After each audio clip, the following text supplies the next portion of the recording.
सभी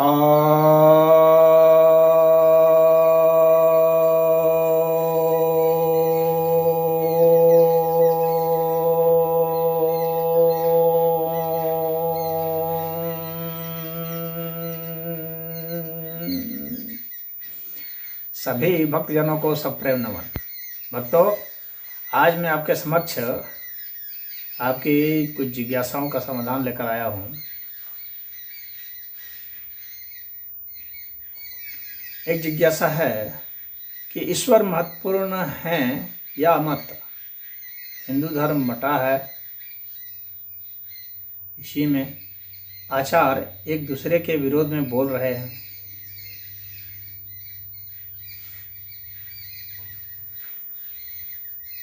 ईश्वर संबंधित ही व्याख्यान तो सभी आचार्य दे रहे हैं और उनमें कई तरह के विवाद हैं, हो सकते हैं।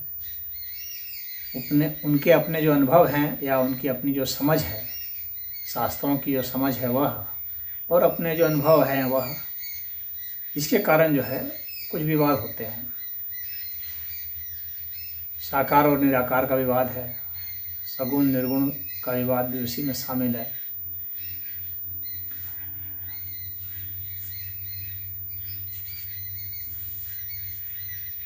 हर एक पंथ जो है अपने इष्ट को, अपने आचार्य को श्रेष्ठ बताता है। तो ईश्वर के भिन्न भिन्न स्वरूपों में भी विवाद खड़ा किए हुए हैं। लेकिन यह समझिए कि ईश्वर चाहे जिस भी रूप में रहे हों, आखिर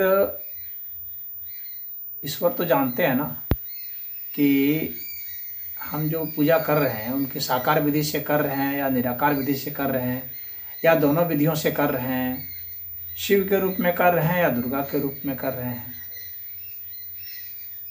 विष्णु के रूप में कर रहे हैं या हनुमान के रूप में कर रहे हैं, राम के रूप में कर रहे हैं या कृष्ण के रूप में कर रहे हैं, गणेश के रूप में कर रहे हैं या काली के रूप में कर रहे हैं या लक्ष्मी के रूप में कर रहे हैं, जिस भी रूप में हम कर रहे हैं। और अगर दूसरे पंथ की बात की जाए तो कोई ईसा मसीह को पूज रहा है, कोई अल्लाह को पूज रहा है, कोई अमुक अमुक को पूज रहा है। लेकिन अगर हम ईश्वर के नज़रिए से देखें तो फिर सभी अपने अपने हिसाब से आराधना तो कर रहे हैं और उनकी आराधना का फल तो मिलेगा ही। और उन्होंने कौन से गुण ग्रहण किए हैं जिससे मानव और अन्य सभी प्राणियों के लिए जो हितकारी कर्म हैं तो क्या वे अपना रहे हैं, तो इससे भी तो असर आएगा ही। तो कहने का मतलब है कि बात सिर्फ हिंदू धर्म की नहीं है, सभी धर्मों के है, क्योंकि मत पंथ तो सभी धर्मों में है। ईसाईयत में भी है, इस्लाम में भी है, और इनको तथाकथित मैं धर्म कह रहा हूँ, हालांकि ये पंथ हैं। तो ये भिन्न भिन्न जो मत हैं, ये मत ईश्वर संबंधित व्याख्याओं को ही तो लेकर के हैं, और इनकी जो जिद है वो यही है कि हमारी जो बात है वही सही है, हमारे आचार्य जो कर रहे हैं वही सही है, हमारा ग्रंथ जो कह रहा है वही सही है। आपस में चर्चा होनी चाहिए और सहमति असहमति भी ठीक है, अपनी जगह पर है, और तर्क संगत भी होना चाहिए, प्रयोग संगत भी होना चाहिए, ये सब ठीक है। लेकिन मुख्य बात तो है कि हमारे मध्य में इतनी असहिष्णुता या इतनी कटुता तो नहीं ही होनी चाहिए कि एक दूसरे को हम जो है अंत करने का सोच लें, क्योंकि जब सोचेंगे तो जाहिर सी बात है दूसरे भी अंत करने की सोचेंगे। तो अगर कोई घृणा इसमें पाल रहा है तो अगर ईश्वर की तरफ से देखें तो ईश्वर तो यह नहीं कह रहे हैं कि घृणा करो, लेकिन घृणा हो रही है। और बात ईश्वर की भी नहीं है। अगर कोई अनिश्वरवादी है, कोई नास्तिक है, तो वह भी ऐसे कैसे कह सकता है कि किसी को हम जो है पूजा नहीं करने देंगे, या आस्तिक जो है वह कैसे कह सकता है कि किसी नास्तिक को हम नहीं रहने देंगे, उसको पूजा करना ही पड़ेगा, उसको मानना ही पड़ेगा, ऐसा कैसे कह सकता है।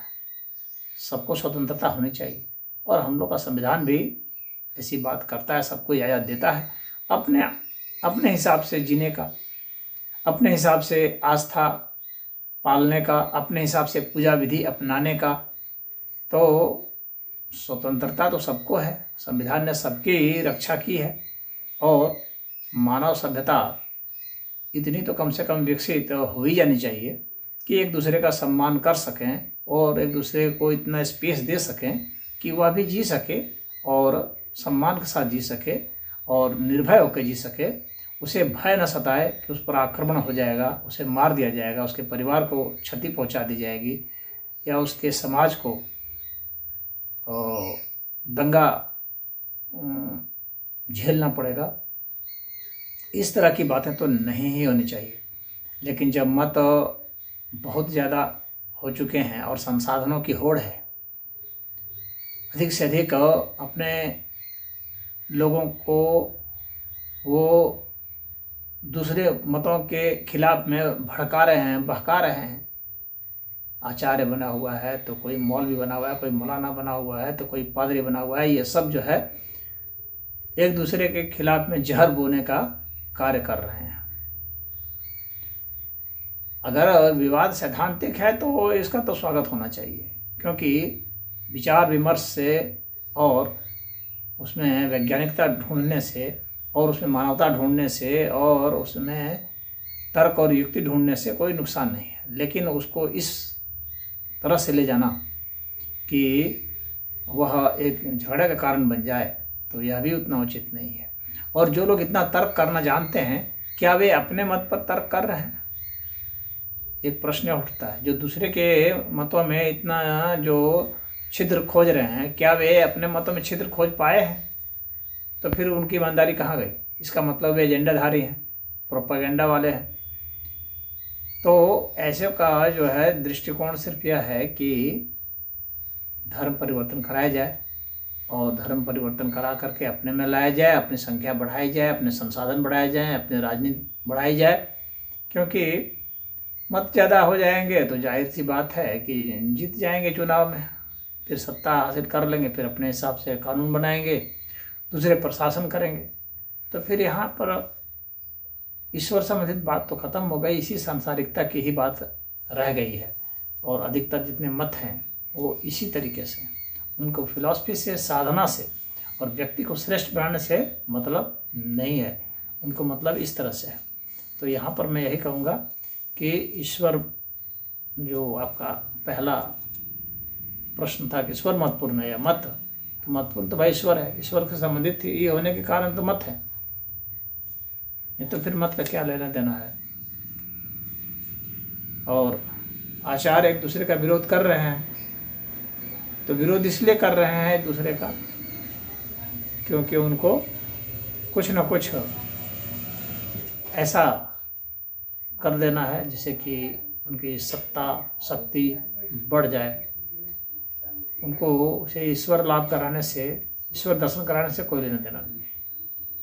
तो ऐसे उसे बच के रहने की ज़रूरत है। जो